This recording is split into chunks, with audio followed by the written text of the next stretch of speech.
Hey everyone, welcome to the second to last week of the course.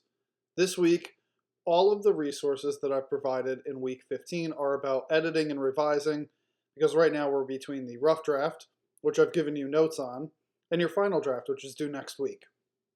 The first source that I posted is the argument essay outline, just as sort of a checklist to make sure that you have the order of the essay correct.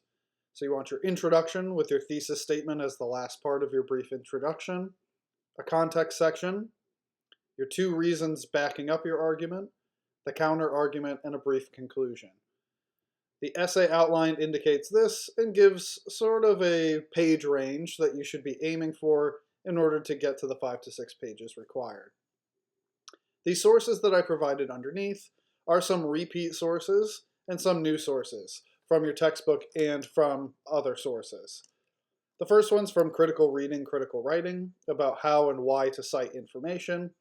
Make sure that even if you're paraphrasing and summarizing, that you use in-text citations. Meaning, let's say you give the year of someone's birth, or you give an offhand fact about the topic. If you got that information from an outside source, you want to make sure that you cite it with an in-text citation, even if you're summarizing information.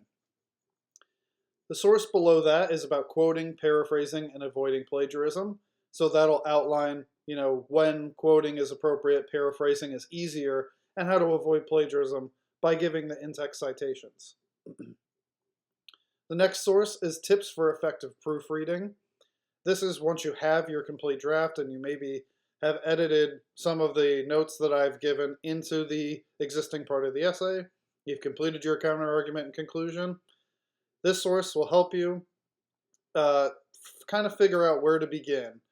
Obviously grammar, punctuation, mechanics, all of the proofreading necessities, but also some tips that might help you, like getting an outside pair of eyes to take a look at your argument, and some other tips that you might find helpful.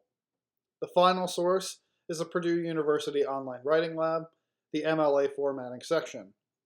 Use this as a reference for how to build your in-text citations, how to build your works cited page, and take a look at the templates and samples that they have there. They will give you a sample works cited page in this section, and you want to model your works cited page after that.